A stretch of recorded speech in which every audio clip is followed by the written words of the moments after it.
మాత్రం ఒక సస్పెన్స్ ఉండే.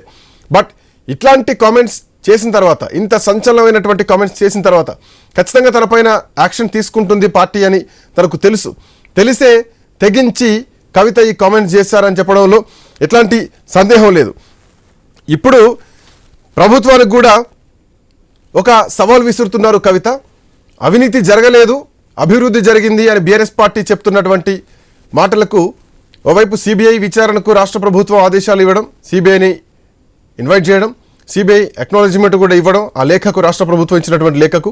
ఇక సిబిఐ ఎంక్వైరీ జరగబోతున్నటువంటి క్రమంలో అవినీతే జరగలేదు, అభివృద్ధి జరిగింది, పంటలు పండినాయి, పొలాలకు నీళ్ళు ఇచ్చాం, లక్షల ఎకరాలకు అని చేసినటువంటి కామెంట్కి కవిత అవినీతి మరకంటించారు. ఎస్, వేల కోట్ల రూపాయలు తినదెవరు, కాంట్రాక్టర్లకు డబ్బులు కట్టబెట్టిందెవరు, కాంట్రాక్టర్ల దగ్గర నుంచి దోచుకున్నదెవరు, రాష్ట్ర ఖజానా దెబ్బతినడానికి రేవంత్ రెడ్డి చేస్తున్నటువంటి కామెంట్స్కి పూర్తిగా ఖజానా మొత్తం కూడా ఖాళీ అయిపోయింది, ఎక్కడ రూపాయి అప్పు పుట్టేటువంటి పరిస్థితి లేదు అంటే ఇది మొత్తం ఇప్పుడు ఆర్థిక విధ్వంసం జరిగింది అని రేవంత్ రెడ్డి చేస్తున్నటువంటి కామెంట్స్కి, కవిత చేసినటువంటి కాళేశ్వరం ప్రాజెక్టు విషయంలో జరిగినటువంటి అవినీతి సంబంధించి చేసినటువంటి కామెంట్స్కి ఒక సవాల్ విసురుతున్నారు కవిత. దమ్ముంటే ప్రభుత్వం హరీష్ రావును, సంతోష్ రావులను విచారించాలి అని ప్రభుత్వానికి ఒక సవాల్ విసిరారు. సో ముందు నుంచే కవిత ఏదో చెప్పాలనుకుంటున్నట్టు తెలుస్తోంది. ఆ వ్యవహార శైలి కూడా అట్లాగే కనిపించింది. సో ఈరోజు ఇక ఫైనల్గా బ్లాస్ట్ అయిపోయింది. టీబీజీ కేసు అధ్యక్షురాలుగా తొలగించిన తర్వాత కవిత ఎక్కడ మీడియా ముందుకు రాలేదు, లేఖనే రిలీజ్ చేసింది. ఆయన చాలా సందర్భాల్లో మీడియా చిట్చాట్లో చెప్పడం జరిగింది, కానీ ఇక్కడ మీడియా ముందుకు వచ్చి మాట్లాడలేదు. సో మొట్టమొదటిసారి నిన్న మీడియా ముందుకు వచ్చి కవిత హరీష్ రావు, సంతోష్ రావుల పైన చాలా సంచలనమైనటువంటి కామెంట్స్ చేయడం జరిగింది. సో ఆ తర్వాత ఇప్పుడు బీఆర్ఎస్ పార్టీ కవిత పైన వేటు వేసింది.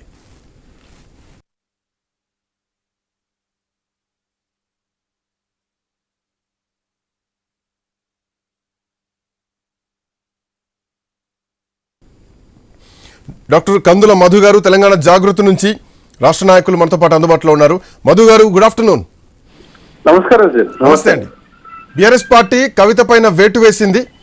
కవిత ఇప్పుడు అటు కుటుంబానికి ఇటు పార్టీకి రెండింటికి దూరం అయ్యారు. సో ఇక మిగిలింది ఎమ్మెల్సీ పదవి. ఎమ్మెల్సీ పదవికి నైతికంగా రాజీనామా చేయబోతున్నారా? రేపొద్దున జాగృతి అడుగులు ఎట్లా పడబోతున్నాయి, ఏం చెప్తున్నారు? ఇప్పుడు అదేనండి, ఇప్పుడు జరుగుతున్నటువంటి పరిణామాలు కొద్దిగా సూక్ష్మంగా గమనిస్తున్నటువంటి సందర్భం వచ్చింది. టిఆర్ఎస్ పార్టీ అధికారంలో రావడానికి 2006లోనే జాగృతి అనే సంస్థ పెట్టి తెలంగాణ ఉద్యమంలో చాలా కీలకంగా పనిచేసినటువంటి వ్యక్తి కల్వకుంట్ల కవిత గారు.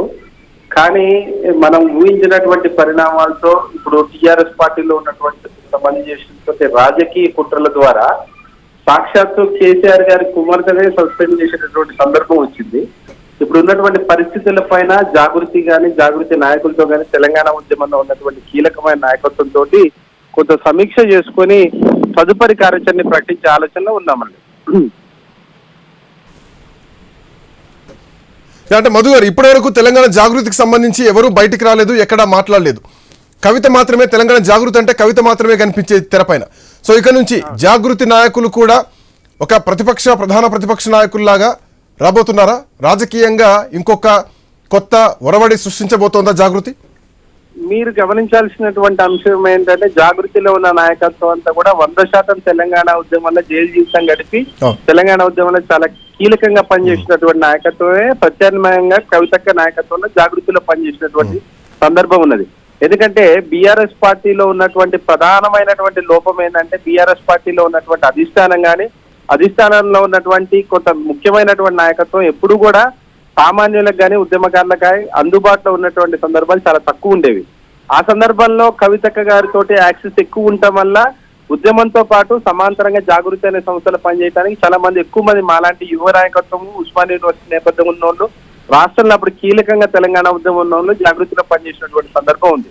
అయితే బీఆర్ఎస్ పార్టీ మాది, మేము కూడా మా త్యాగం కూడా తెలంగాణ ఉద్యమం ఉందనే సందర్భంలో బీఆర్ఎస్ పార్టీని అధికారంలో తీసుకురావడంలో చాలా కీలకంగా పనిచేసినటువంటి వ్యక్తులలో జాగృతి అనేది చాలా కీలకంగా పనిచేసినటువంటి సంస్థ.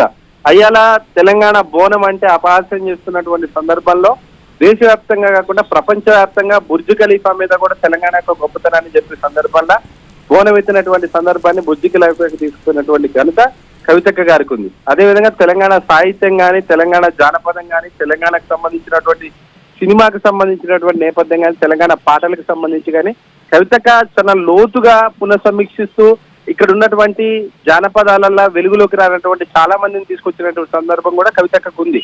కానీ ఇక్కడ ఉన్నటువంటి కవితక్క జరిగినటువంటి కుట్రలల్లా కేసీఆర్ గారి మీద కక్షతోటి ఎప్పుడైతే రాజకీయ పరమైనటువంటి కుట్రతోటి కవితక్కని లిక్కర్ కేసులో ఇరికిచ్చి ఢిల్లీకి పోయిన సందర్భంలో వీళ్ళు ఎవరైతే కవితక్క అంటే గిట్టనటువంటి నాయకత్వం ఉందో వాళ్ళు ఆమె మీద కుట్ర చేయడం ప్రారంభించారు. దానిలో భాగంగానే పార్టీలో కవితక్కని మేనేజ్ చేయడం కోసం దాన్ని పావుగా వాడి చాలా ఇబ్బందికరమైనటువంటి పరిస్థితిని సృష్టించినటువంటి సందర్భం వచ్చింది. మేము చాలా ఓపిక పట్టినాం. కవితక్క మీద ఇంట్లో బయట మానసికంగా చాలా ఇబ్బందులకు గురి చేసినటువంటి సందర్భాలలో కూడా చాలా ఓపిక పట్టినాం. ఎందుకంటే కేసీఆర్ గారి మీద గౌరవం, కేసీఆర్ గారు అంటే మాకు ఇష్టం, కేసీఆర్ గారి ద్వారానే మేము తెలంగాణ ఉద్యమంలో చాలా కీలకంగా పనిచేసినటువంటి సందర్భం ఉంది కాబట్టి ఓపిక పట్టినాం. కానీ కేసీఆర్ గారిని కూడా డైవర్షన్ పాలిటిక్స్ తోటి చెప్పిన మాటలు చెప్పకుండా కవితక్క నేపథ్యాన్ని తగ్గించి చెప్తూ కవితక్క మీద లేనిపోయిన అభాస్పాలు నిందలేస్తూ ఇలా పార్టీ రెండో దఫా తర్వాత జరిగినటువంటి ఎన్నికలలో ఓడిపోవడంలో కీలకంగా పనిచేసినటువంటి నాయకత్వమే మభ్యపెట్టి సాక్షాత్ కేసీఆర్ గారిని సిబిఐ ఎంక్వైరీలో ఇరికిచ్చి ఆయన జీవిత చరమాంక అంటే ఆయన జీవితంలో ఎప్పుడూ లేని విధంగా ఆయన మీద ఒక మచ్చేసే సందర్భంలో కవితక్క దాన్ని తట్టుకునేటువంటి సందర్భం వచ్చింది. ఖచ్చితంగా కూడా ఒక బాధ్యత గల కూతురిగా ఆయన మీద నిందలేయటాన్ని మీరు సహించలేకపోయినాం. కవితక్క దాన్ని ఎవరి వల్ల జరిగింది అనే కుట్ర బయట పెట్టే క్రమంలో ఇప్పుడు జరుగుతున్నటువంటి పరిణామాలు జరుగుతున్నాయి. 1000% రాబోయే రోజులలో కవితక్క తెలంగాణ ఉద్యమ నేపథ్యం కానీ, కవితక్క త్యాగం కానీ, కవితక్క చేసినటువంటి పోరాటాలు కానీ 100% కూడా మాలాంటి యువత మొత్తం కూడా కవితక్కతో ఉంటారు. రాష్ట్ర రాజకీయాలతో పాటు రాష్ట్ర రాజకీయాలలో ఇప్పుడు ఉన్నటువంటి ప్రభుత్వాలు చేసే కుట్రలు. మధు గారు కొన్ని కామెంట్స్ అంటే ఇందాక కూడా తెలంగాణ ఇప్పుడిప్పుడే తెలంగాణ జాగృతికి సంబంధించినటువంటి నాయకులంతా కూడా చర్చా కార్యక్రమాలకు వస్తున్నారు, పార్టిసిపేట్ చేస్తున్నారు డిబేట్స్ లో. అండ్ ఇందాక మనోజ్ గారు తెలంగాణ జాగృతి నుంచి మాట్లాడారు. మేము చాలా ఇబ్బందులు ఎదుర్కొన్నాం, నిజామాబాద్ లో మేము పనిచేయడానికి వెళ్తే కూడా బీఆర్ఎస్ పార్టీ సంబంధించిన కార్యకర్తలు మమ్మల్ని అక్కడి నుంచి పంపించేశారు, మమ్మల్ని కొంత ఇబ్బందులకు వేధింపులకు గురి చేశారని మాట్లాడారు. నిజంగానే తెలంగాణ జాగృతి బీఆర్ఎస్ పార్టీలో జాగృతి అనేది ఒక అంతర్భాగం, ఒక ప్యారలల్ గా ఇంకొక వ్యవస్థ నడిచింది. జాగృతి నిజంగానే ఇబ్బంది పడ్డదా? బీఆర్ఎస్ పార్టీ నాయకులు జాగృతిని ఇబ్బంది పెట్టారా? ఇది ఒక కవిత వరకేనా? పూర్తి క్యాడర్ కూడా అదే ఇబ్బందులు పడ్డారా? 1000% పడింది. ఎందుకంటే ఇవాళ మీరు ప్రధానమైన నాయకత్వంలో ఉన్నటువంటి జగదీష్ రెడ్డి గారు కూడా జాగృతి గురించి మాట్లాడే సందర్భంలో ఎటకారంగా, కవితక్క గురించి మాట్లాడే సందర్భంలో ఏకవచనంతో ఒక పార్టీకి సంబంధించినటువంటి నాయకుడి యొక్క కుమార్తె ఆమె నేపథ్యంలో ఆమె కుటుంబంలో జరిగినటువంటి ఎన్నో వ్యవహారాలలో కీలకంగా ఉండి రాష్ట్ర రాజకీయాలలో అమెరికా నుంచి వచ్చి తండ్రితో పాటు తండ్రికి చేదోడుగా వాదోడుగా ఉన్నటువంటి వ్యక్తి గురించి మాట్లాడే సందర్భంలో కూడా ఇన్నేళ్లు రాజకీయాలలో అంత అనుభవం ఉన్నటువంటి నాయకత్వం కూడా వెటకారంగా మాట్లాడటం, ఏకవచనంతో మాట్లాడటం మేము కవితక్కతో పనిచేసినటువంటి వ్యక్తులుగా మేము జీర్ణించుకోలేనటువంటి అంశాలు కావాలని రెచ్చగొట్టే విధంగా కేసీఆర్ గారికి తెలియకుండా ఈ కింద ఉన్నటువంటి జాగృతి అనే సంస్థ ప్రత్యేకంగా ఉండాల్సినటువంటి అవసరం ఏముంది? సమాంతరంగా బీఆర్ఎస్ పార్టీతో పాటు జాగృతికి అంత పేరు రావాల్సింది ఎందుకు, అంత అవసరం ఏముంది అనే దాంట్లో చాలా మంది కుట్రపూరితంగా వ్యవహరించినటువంటి తీరుంది.